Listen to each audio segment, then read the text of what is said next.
पानी गिर रहा है सारा आँखों से। अभी थोड़ी देर के अंदर मैं भी कोई भय नहीं मैं खाता किसी से। अगर इसकी जीव क्यों फेरी, मैंने बीमारी ना लग जाए कोई, मैं कभी सोचता नहीं ऐसे में। तो मैं अभी कर रहा इसका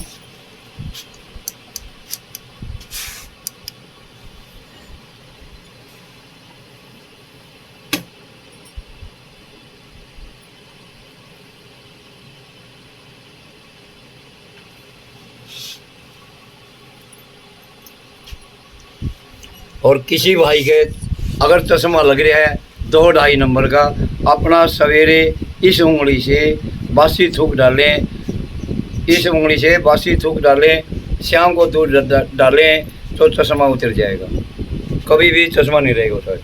अगर शुरुआती में बच्चे के दूध ये बासी थूक या दूध डालने लग जाए, ज़िंदगी में चश्मा नहीं चढ़ेगा। वो कहते हैं ममीरा, वो कहते हैं ममीरा डालो, ममीरा से कुछ नहीं, हमारा घर पे ममीरा है, भैंस का दूध और हमारा थूक। मेरा ये 8 नंबर था, आज 3.25 नंबर बह रहा है। यही बासी थूक डालता हूँ और अपनी दवाई बनाता भी हूँ, वो दवाई फ्री भी देता हूँ सभी को। अभी बताओ कि कोई लड़क कहाँ से सोते भाई आप? गांव ड्योड़ा भाई जी। हाँ जी। क्या दिक्कत थी भाई आपको? पैर में दर्द था भाई जी मेरे। पैर में? हाँ, तो मेडिकल ट्रीटमेंट कितना करवाया? मेडिकल बहुत करा लिया, 1-1.5 साल से करवा रहा था पहले कुछ आराम हो गया था, फिर बाद में फिर वैसे हो गया। तो डॉक्टर ने क्या जवाब दिया भाई? डॉक्टर ने तो ये भी टैबलेट ले जा हो जाएगा। हाँ, तो यहाँ ताऊ जी के पास कितने दिन हो गए थे आप? मेरे दूसरा दिन है जी। दूसरा? हाँ जी। तो कितना रिलीफ हुआ? हाँ, पहले से बहुत काफ़ी आराम लग रहा है जी। कितने परसेंटेज हो गया? 30-40% आराम है। 30-40% आराम है 2 दिन हाँ जी, हाँ विदाउट मेडिसिन? ये कोई मेडिसिन जी। नहीं कोई नहीं, ये बंद कर दिया। अच्छा, खाली मालिश? हाँ जी, मालिश। ताऊ जी अच्छा काम करेंगे? हाँ, बहुत बढ़िया काम करेगा। अच्छा, कई लोग महंगे होंगे ताऊ जी, कितने के महंगे हैं ताऊ जी? नहीं महंगे तो ऐसी बात है जी, अगर कई डॉक्टर के पास जाओ उन्हें तो मुँह महंगे देवा नहीं। अच्छा इस तो ये ज़्यादा नहीं है ले वैसे कोई, बस ठीक है। अच्छा। अच्छा, नहीं कहीं पूछ ले कमेंट में, कहते ताऊ महंगा हो भाई, पूछ लेते हैं, अगर कहीं हॉस्पिटल में जाऊँ मैं वहाँ पर भी तो दे आते हैं, 500-600 रुपये पर्ची भी दे आते हैं। यहाँ पर हाँ, ऐसे तो हाँ कुछ भी नहीं है वैसे जो देखा इसका मालिश होगा, मालिश होगी। हाँ। अगर मालिश है तो 100 रुपये, हम्म। अगर नहीं मालिश है तो उसका कोई पैसा नहीं। अच्छा। और जो दाढ़ का दर्द है उसमें कोई पैसा भी को नहीं, अच्छा, किसी पे नहीं देंगे, वो खाली है। तो ताऊ जी आप कब से ये काम कर रहे हैं? सन 69-70-71 3 साल का अपन कार्य किए थे, सीखे थे। जब अच्छा। कोर्स किए करते, 1 महीना कहीं भेज दिए, 2 महीने स्कूल में से भेज दिए थे हमने। हम्म। तो वहीं से जाने के बाद में जैसे ट्रीटमेंट अपने 80 पिंजरों से सिखाए जाते थे पहले, हम्म। तब वो 80 पिंजरों से सीख कर दिया हम। और फिर धीरे धीरे मैं अपना, जैसे हम 69 उस टाइम बच्चे 69 थे, 69 में हम 3 पास हुए थे। तो तीनों वैसे तो वो भी उनने भी किया होगा 69 में, जो भी हैं आदमी थे, क्योंकि काम तो सीख के ही लेता है। हाँ, सीख लिया तो हाँ, कुछ ना कुछ तो करें। कार्य तो उनने भी करे होंगे। तो को कहीं का था, को कहीं का, अलग अलग जगह से थे। फिर मैं अपना धीरे धीरे अपना काम करने लग गया। जैसे गांव में कोई आ गया जिसका नड़े का, धरण का, पेट का, कमर का दर्द का, जैसे भी पुराने टाइम करते हाँ पुराने टाइम से करते आ रहे थे। फिर हाँ फिर धीरे धीरे अपना बढ़ाते भी चले गए। जैसे बाहर भी नौकरी करी मैंने, जैसे भी और भी किया, तो वहाँ भी कार्य करता रहा मैं। फिर मैं शिविर लगाने लग गया बाहर, कभी राजस्थान में, कभी दिल्ली, यूपी, बिहार, जैसे अपने सारे हरियाणा स्टेटों में अलग अलग जगह जा रहा हूँ। आउट ऑफ हाँ। स्टेट में मतलब 3 महीने और 4 महीने इकट्ठा एक ही जगह शिविर लगाता हूँ। ये नहीं कि भाई एक दिन कहीं लगा, 2 दिन कहीं लगा, या अपनी दवाई दे के बेच के भाग गया मैं। ना मैंने कभी दवाई बेची और ना मैंने कभी अपना तेल दिया किसी को बेचने के लिए। ये मरीज है आपके पास में, इनसे भी पता कर लेना। अगर वे घर पे ले जाने के लिए तेल ये मांगते भी हैं, मैं कहता हूँ भाई तेल में किसी को बेचता नहीं, क्योंकि मेरे तेल हैं कॉस्टली। क्योंकि वो लेके जाएगा तेल, उसने क्या करना, 2 दिन मालिश करेगा और वो अलमारी में धर लेगा, मेडिकल स्टोर बना लेते हैं। फिर दूसरा कोई डॉक्टर आ गया, उससे ले होगा, फिर उसका भी अलमारी में धर लिया, मेडिकल स्टोर बना दिया। फिर धीरे धीरे वो तासड़ा में ठाओगे नहीं गए, कुरड़ियाँ फाँक आओ, यानी कि प्रॉपर ट्रीटमेंट लेते ही नहीं कर जाते हाँ। हैं, छोड़ देते हैं जो- छोड़ देते हैं जो वो। तेल जिस चीज के लिए बना उसका प्रॉपर यूटिलाइज नहीं होता। हाँ, वो नहीं हो पाता और वो पैसा बर्बाद क्या है, कुर्डी के ऊपर पड़ा है। आपकी इस- मेहनत भी और पैसा भी दोनों चीज कुरली में गिर गई। वो इसलिए कुर्डी आप सेल नहीं करते। मैं इसलिए सेल कभी भी कोई चीज़ ऐसी नहीं करता। अच्छा ताऊ जी, जो झाड़ा है हाँ, वो किस किस चीज का लगाते हो आप? अपना जैसे है मानसूंग आचार्य है थे, हम्म, वो भक्तांबर का पाठ बनाया था उन्होंने। हम्म, और उस टाइम पर राजा महाराजाओं ने वो 48 तालों के अंदर रोका गया था जैन साधु को। उसने क्या किया था कि वह वेश्या के घर पे ये कहा था कि भाई मैं ऐसे घर पे भोजन नहीं लूँगा और न किसी जगह पे मैं ठहरूंगा। और उस राजा ने कहा था इस वैश्य के घर में आपने जाना भी है और भोजन पानी यहीं का लेना पड़ेगा। तो उन्होंने मना कर दिया। तो वो कहने लगे कि भाई हमें आपको ऐसी जगह पर रोकेंगे जो आप निकलो नहीं गए, फिर कहाँ से खाओगे, मेरे को चाहे कहीं भी रोको, आप में हमारे को जैसी प्राप्ति होगी वो अपना आप मिल जाएगी। हाँ। तो उसने 48 श्लोक बनाए थे उस टाइम। एक श्लोक बनाने से एक ताला टूट गया। जैसे 48 श्लोक हुए तो 48 के 48 ताले टूट चुके थे मानसूंग आचार्य जी ने। तो उस टाइम के बाद में राजा ने नतमस्तक होकर उनके चरणों में गिर गया, भाई मैंने जो पाप किया आपके पास में वो मैं उसकी अक्षमा याचना करता हूँ और मैं भी दीक्षा लेना चाहता हूँ। उस राजा ने भी उसके पास में दीक्षा ली थी, जैन साधु बना था वो। तो वो हमारा पाठ है भक्तांबर। उस भक्तांबर को जो जैन साधु भी पढ़ता है सवेरे सूर्य निकलने से पहले, पहले सूर्य निकलता है जैसे हम सभी पढ़ते हैं, सूर्य उगने से पहले। हाँ सूर्य जैसे निकलता है और सूर्य के थोड़ी पहले वो हम शुरुआत करते हैं। जैसे वो पढ़ता है नहीं, कोई भी पढ़ता है उसकी मुखवाणी भी होती है। मैं भी जैन साधु के लिए इसीलिए मैं भी पढ़ता हूँ रोजाना। अच्छा। उसमें 48 ही श्लोक हैं। अगर उसके 48 श्लोक पढ़ने के बाद में एक श्लोक की एक माला करेगा तो और ज़्यादा उसकी महत्व है। मैं तो हाँ, हमारा जो मंगल पाठ जो जैन साधु सुनाता है वो भी हम सुनाते हैं। बाबा बजरंगबली के कारण से मैं जल्दी से छोटा था, जब से इसकी मैं पूजा करता रहा हूँ। मैं कभी भी किसी सालासर बालाजी के मंदिर पे कहीं भी नहीं जाता, मेरे को एक आवाज़ जैसे आती है, ये कहता है जा तू कहीं कहीं जाने की जरूरत नहीं। मैं बालाजी के स्टेशन पे भी कई बार, उदयपुर नैन सेवा संस्थान है जो अपना, वहाँ का भी मैं मेडिकल का प्रसारक हूँ, उस मेडिकल का। तो नैन सेवा संस्थान उदयपुर। ठीक। तो उस पैसे ये जैसे मैं आता हूँ बालाजी के उस स्टेशन से, तो वो जब भी मैंने कई बार विश्वास के देख लिया, यूँ कह चलो, तो मैं किसी मरीज को बालाजी या सालासर या गुग्गा मैडी या कहीं मैं नहीं भेज जाता। बहुत से लोग क्या करते हैं इसमें, वहाँ चलना पड़ा जी, वहाँ चलना पड़ेगा जी, मैं कभी नहीं भेजता क्योंकि उनके ज़्यादा अपनी- पैसा खर्चा अपनी करवा रहे। इच्छा से कहीं भी जा सकते वो हो। अपनी इच्छा से अपने भाव से। मैं ये भी कहता हूँ, मैं बाबा बजरंगबली की या महावीर स्वामी की जैसे काम कर रहा हूँ, तो ना मैं किसी को कहता अगर भाई इसका पाठ करो आप या इसकी पूजा करो। ये कहता हूँ भाई अपने जिस चीज़ ने मानता है उसको 3 बार नाम ले भाई, उसके माँ बाप का नाम और उसका गांव का नाम, उस मरीज का नाम, उसी से ही मैं देखता हूँ। तभी भगवान की जात है, अपने जो भी मरीज आता है ऑटोमेटिक ही शांत होकर चले जाते हैं। शांति से होता है, कोई किसी के प्रकार की घटना ना होती। अच्छा एक और बताइए ताऊ जी, जो झाड़ा लगाते हैं हाँ जी। वो कोई स्पेशल वार है या किसी दिन भी लगा देते हैं? नहीं, मैं जन्म को कितनी बार बोलता हूँ, हर मरीज के ऊपर पाठ बोलता हूँ। नमो हरियंत्राणम, नमो सिद्धाणम, नमो आयर्याणम, नमो ओझयाणम, नमो लोय सब साहुनम, ऐसो पंच नमो कारो सवै पाप प्रणाशनो, मंगलाणम च सवेश्यम पर्वम हवि मंगलम, वो सगरम पासम पासम, श्री भद्रभाव स्वामी प्रसादी कर दो, श्री भद्रभाव स्वामी प्रसादी कर दो। ये 7 बार बोलना पड़ता है। इस तरीके बोल के फिर उपसर्ग शत्रोत का पाठ बोलते हैं, फिर नमो थोणम का है, लोगोस का पाठ है, फिर वक्तांबर में से जैसे हमारा श्लोक है उसी तरीके हमें एक श्लोक ले लिया, उसकी उच्चारण करके मन में से धारण कर देते हैं, क्योंकि हमारे तो वैसे भी याद हो जाती हैं जितने भी वो श्लोक हैं, थोड़े बहुत तो हो जाते हैं। जैसे कर रहा अपना पाठ करी जावा तो मन मन में जैसे अपना कर रहा तो मरीज को वो अपना उदाहरण करता है। जो मैंने कहा वो सुनो, मैंने ये कहा कि आप किस दिन झाड़ा लगाते हैं? झाड़ा रोजाना का है, रोजाना? रोजाना प्रति आदमी। सप्ताह में 7 दिन झाड़ा लगता हाँ जी, है? किसी टाइम भी किसी आइए। टाइम आओ, जो भी एक बार यहाँ पर आएगा उसको आशीर्वाद पक्का है। वैसे मैं फ़ोन भी कर देता हूँ बहुत से दूर दूर तक के विदेशों तक भी, America, Orissa, Indonesia, Malaysia, Nepal है और है, हर जगह से, तमिलनाडु से, हर जगह से, राजस्थान से, यूपी, बिहार, बम्बई, कलकत्ता, जैसे भी जहाँ से आते हैं फ़ोन, वो कहते हैं अंकल जी मेरे दाढ़ में दर्द है या गोड्या में, जोड़ों में दर्द है, हम आ नहीं सकते। जैसे अभी आपको एक बार हमारे को झाड़ा लगा दो, कितना आपका प्रताप होता है, क्या मेरे को भुआने के लिए बोलते हैं कैसे हैं, तो मैं वहाँ कहता हूँ भाई एक बार यहाँ ज़रूर आना पड़ेगा, आपको आशीर्वाद लेना है तो मैं यहाँ से आपको आशीर्वाद करवाता हूँ, आपको आराम लग जाएगा।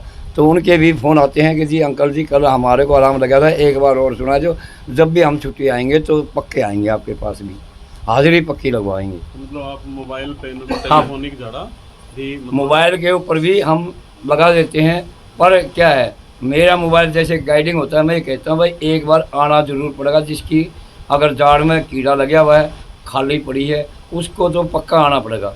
वैसे हर मरीज को भी यहाँ पक्का आना मान लो पड़ेगा। किसी ने झाड़ा लगवा लिया, हाँ जी, उसको आराम भी हो गया, और वो नहीं आए तो ऐसा है जैसे जाड़ का कीड़ा निकालता हूँ मैं, हाँ। अब वो जाड़ का कीड़ा तो वहीं रहेगा, बिल्कुल। और वो जो है कान में तेल डालता हूँ, हाँ हाँ कान में जो तेल डालता हूँ मैं, जाड़ में दर्द होने का भी है वही तेल, और कान बहता हो उसमें भी है, फोड़ा फुंसी हो जाता है उसमें भी है, और जो है सुनाई नहीं देता उसमें भी काम करता है। अच्छा, दूसरा ये है जो तेल है आप वो फ्री में डालते हो? वो किसी से पैसा नहीं लेता मैं उस उन तेलों का। मालिश का जो तेल करता हूँ मैं, मालिश जैसे भी काम करता हूँ, मेरे सर जैसे जड़ी बूटियों के तेल हैं, अपने हाथों से निकालते हैं, भस्म की हुई चीज़ हैं, उनसे मैं मालिश करता हूँ। अच्छा, आयुर्वेद पद्धति से भी काम करते हैं और झाड़े से भी काम करते हैं? हाँ जी, दोनों पद्धति से काम करते हैं? हाँ जी, क्योंकि हरी जड़ी बूटी जितनी अपनी घास में आज तो ये चौमासे के अंदर जितनी भी घास खड़ी है ये सभी दवाई है, प्रयोग करने वाला हो। आम आदमी ये क्यों पता नहीं। अब कुत्ता घास खाता है, कौन सा घास खाता है? दुबड़ी। जब उसके पेट में कोई गड़बड़ हो जाती है, पार्क में जाओगा घास न खाओगा, उल्टी गिरता है, उसके इसी तरीके से ये हर जड़ी बूटी दवाई है। अब उसने कुत्ते ने कोई पहचान तो नहीं होती, अब उसने भी घास खाने की, क्योंकि दवाई उसने ये पता है कि भाई तेरा यहाँ से आराम होगा।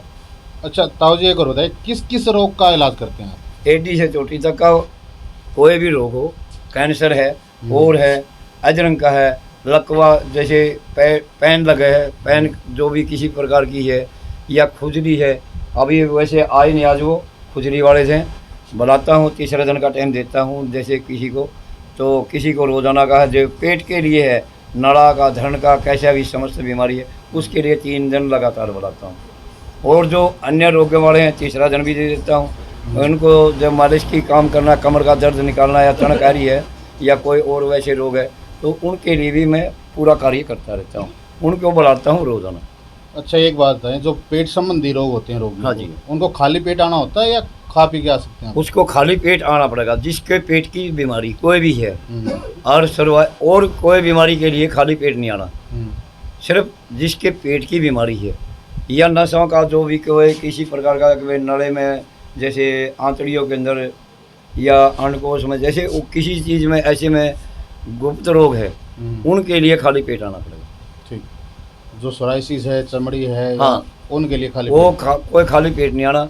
जैसे चाहे वो एडी से चोटी तक का भी, अभी गई है लड़की एक 6 दिन यहाँ रही है, उसके फुलवाड़ी जी बिल्कुल ठीक होकर गई है यहाँ से। अच्छा, फुलवैरी यानी सफ़ेद दांत। हाँ, सफ़ेद वाली। तो सफ़ेद दांत का इलाज कितने दिन करते हो आप? अब उसके लड़की के मैंने किया था, ये बता देगा ये भाई, इसने देखी है वो लड़की, इसे न पूछिए। आइए छोटे भाई। हाँ, कितने दिन इलाज कराया था फुलवैरी का? 5 या 6 दिन रही थी वो जी। वो कितना % हुआ था उसका, वो बताइए। उसका तो 60-70% हो गया था जी। 60-70% रिकवर कर? हाँ जी।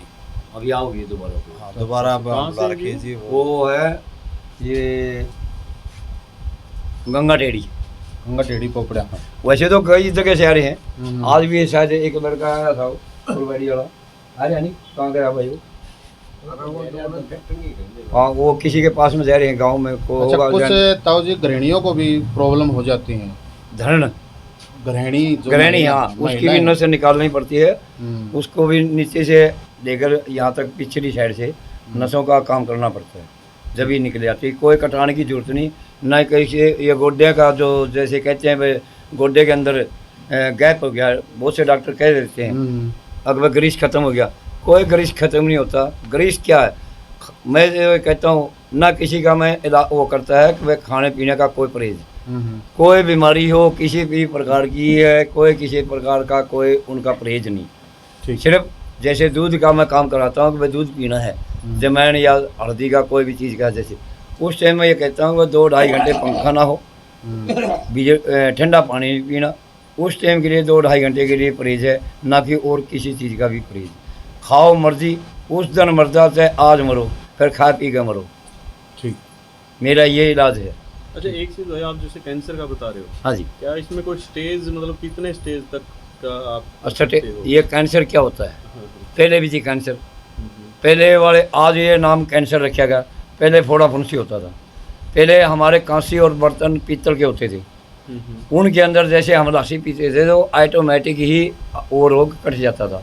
आज कांसी का बर्तन किसी घर में नहीं मिलेगा आपने, नहीं मिलता जी। न पीतल का मिलेगा। ये मेरे ख्याल से अंग्रेजों के ज़माने का जो टाइम आया था, हाँ। उस टाइम पे सिल्वर का कुछ ज़्यादा यूज प्रचलन फिर हुआ। क्या है, ये सिल्वर जैसे आया, सिल्वर में जितना मांझोगे उतनी कारश आएगी, वो कारश उतरने से सिल्वर से हमारे कैंसर भी और बीमारी का काम करता है। स्टील का भी ऐसे है, मतलब स्टील, ये क्या नाम है, स्टील में थोड़ा लोहे का मात्रा आ जाती है क्योंकि कैल्शियम का थोड़ा प्राप्ति मिल जाती है, इससे थोड़ा कम हो जाता है।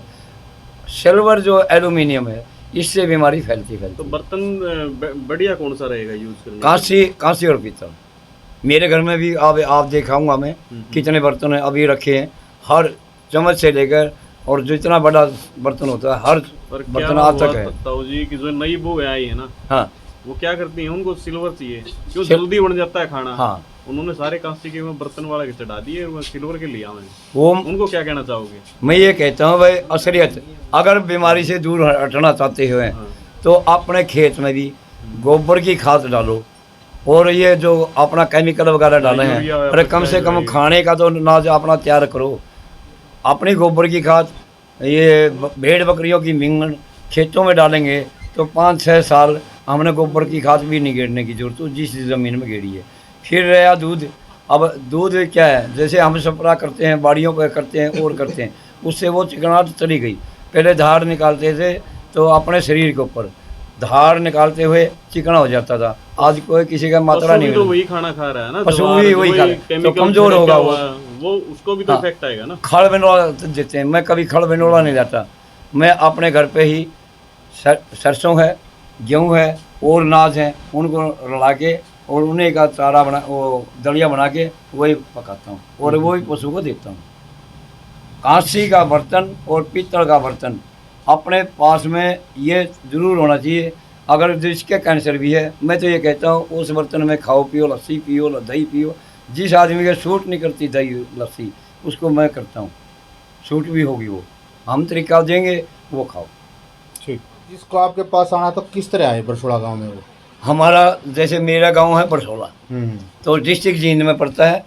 खटखट टोल प्लाजा के 1 किलोमीटर दूरी है, रेलवे फाटक है 1 किलोमीटर खटखट से, और रेल की जो रेलवे फाटक है उससे पहली गली गांव की तरफ, जो पहली गली उसके अंदर 5वां मकान राजेंद्र जैन के नाम से, राजेंद्र बाबर जैन के नाम से 98-125 50-226 94-662 50-226, इससे इस फ़ोन पर संपर्क करके एक बार ज़रूर मौका देंगे हमारे को यहाँ पर सेवा पाने का। जो भी यहाँ पर आता है प्रति आदमी को चाय रोटी, जैसे भी दूर से आता है या खाली पेट आता है, सभी को पूछा जाता है, चाय सभी को मिलेगी, रोटी भी मिलती है, जो खाना चाहो तो खा सकता है। भोजन जी, एक बात बताएं, आपके बरसोड़ा गांव का बड़ा नाम सुना है कि यहाँ एक तीर्थ है। हमारा तीर्थ है एक वन सलोचन गढ़ के नाम से, हमारा गांव का नाम था वन सलोचन, उसी के नाम से वो तीर्थ का नाम पड़ा हुआ है। वहाँ पर क्या है, हमारे तालाब पहले पानी बहुत कम हो रही, उस तालाब के अंदर आज भी हमारा कभी भी काल पड़ जाए अकाल, उसके अंदर पानी नहीं सूखा था, और उसमें थोड़ा भी रह गया नहीं रहा तभी राम बरस जाता था, वो भर जाता था। आज तक अभी हमें नहर का थोड़ा डालने लग गया, उसमें थोड़ा फर्क पड़ा है उसमें। तो हमारा जो भी उसमें तीर्थ में, चाहे वो कितनी दूर का क्यों ना है, कि अगर मांग मांगे किसी चीज़ के लिए, मन्नत मांगे। हाँ, तो उसे टाइम उसको पर्चा मिलता है, पर दिन को निश्चित करना पड़ेगा उसने। जैसे वो बोल दिया मैं 1.25 महीना मैं नहाऊंगा जी आपके उसमें चरणों में, तो उसका मनोकामना पूरी होती है। जैसे एलर्जी है, कोई और बीमारी है, घर की कोई समस्या है, उसके लिए भी ये हमारा तीर्थ बढ़िया काम करता है। ठंडी जगह है और देखने की जगह है। अब तो और भी हमारा पूरा काम बन चुका है, क्योंकि धर्मशाला भी बनेगी वहाँ पर। जो हमारा शिव जी का मंदिर होता था शुरू में पहले, आज वो हनुमान का भी मंदिर है, देवी का भी मंदिर है, काली माई का भी मंदिर है, बैरली का भी है और मिर्चपुर वाली का भी है, पीरों का भी है। वनसलोचनगढ़ जो हमारा पानी तीर्थ का है, मात्र उसके शिव जी के नाम से ही जो पानी लेके जाएगा घर पे भी लेके आएगा। अगर पशु दूध नहीं देता, हम 3 दिन अनमोल जाके शिव जी का पानी लेके आते हैं, उसी टाइम पशु दूध दे देता है, कोई लाज नहीं लगाएगा। अच्छी मान्यता है। हाँ, पशुओं का भी जैसे थन चला जाता है, थन चला जाता है, जेर नहीं डालती है, ओल आ जाती है, पशु के थन चारों चले जाओ, उनके लिए भी मैं इलाज करता हूँ ठीक ठीक। आयुर्वेदिक से, उनका भी पूरा काम है। यानी कि जो पशु दूध देना, जिनके थन रुकावट हो जाती हाँ। है, उनका आयुर्वेदिक मेडिसिन से हाँ, इलाज करते हैं। हाँ, घास ना खाता हो, कोई भी किसी प्रकार की बीमारी है, उनका भी इलाज कर देता हूँ मैं, ठीक पशुओं का भी। ठीक, धन्यवाद। और दोबारा यहाँ से जैसे जींद से करनाल, सोनीपत, दिल्ली, गुड़गांव, महेंद्रगढ़, झज्जर, राजस्थान, जो इस साइड से आता है वो उसको जींद आना पड़ेगा। जींद से Khatkar toll plaza Narwana road, Jind से Narwana road, Khatkar toll plaza से आगे 3 किले आगे खटकड़ गांव आ जाता है। वहाँ से दक्षिण साइड में गांव बरसोला, रेलवे फाटक, पहली गली, 5वां मकान राजेंद्र भाबर जैन के नाम से है, जो अम्बाड़ा, कुरुक्षेत्र, नरवाना, टोहाना, जाखड़, बठिंडा, लुधियाना, पंजाब, जो इस साइड से आता है, सरसा, फतेहाबाद जो आता है नरवाना होके, वो उसको भी खटकड़ गांव में ज़रूर आना पड़ता है। खटकड़ गांव से 1 किलोमीटर बरसोला है, रेलवे फाटक के पास पहली गली में, 5वां मकान राजेंद्र जैन के नाम से जानते हैं मेरे को। वैसे मैं जाट परिवार से भी हूँ, मेरे को राजेंद्र जैन के नाम से जानते हैं। मैं जैन समाज का प्रधान भी हूँ और नयन सेवा संस्थान उदयपुर का प्रचारक भी हूँ, उस मेडिकल का, और हल्का का प्रधान BKU का जींद से मैं हूँ। और जैसे हमारे हिसार, हाँसी, हिसार जो ये राजस्थान इस साइड के आते में आता है, तो उसको भी जींद या बरवाड़ा होके आना पड़े तो बरवाड़ा होके खेड़ी चौपटा से किन्नर, नाड़ा और कोच, फिर बरसोला, रेलवे फाटक के पास में पहली गली में फिर भी आना पड़ेगा। उधर चारों तरफ से हमने जैसे रास्ते बताए हैं, इसी तरीके हमारा ये रास्ता है। बार बार ये फ़ोन ना करें, अपनी जो इस पे मैसेज दे दिया हमने, इसी पे ध्यान करके यहाँ पर पहुँचे। ठीक। बट एक चीज़ और है, आप ये भी बताएं कि जब खटकड़ टोल प्लाजा से निकलते हैं गांव की तरफ, तो पहले बरसोड़ा रेलवे स्टेशन की तरफ जाता है रास्ता, उस पर ना चढ़े तो बढ़िया है। हाँ, वो जो हमारे साथ हुई, अच्छा, ठीक है, तो बहुत सारे चढ़ जाते हैं ऐसे। आप जैसे जींद से आते हो, खटकड़ टोल प्लाजा से आप निकलते हो, उससे आगे एक रेलवे स्टेशन के लिए रास्ता जाता है, उस पर लिखा हुआ है बरसोला रेलवे स्टेशन। उस रोड से नहीं आए, अपना जो खटकड़ जो पुल बना हुआ है, पुल के सामने से, बिल्कुल पुल के सामने से सड़क आएगी बरसोला, उस पर चढ़ के आए, या नरवाना से आए तब भी वो खटकड़ वाला जो पुल है उसके नीचे से निकल के और बरसोला आए। बाकी रेलवे स्टेशन से भी है।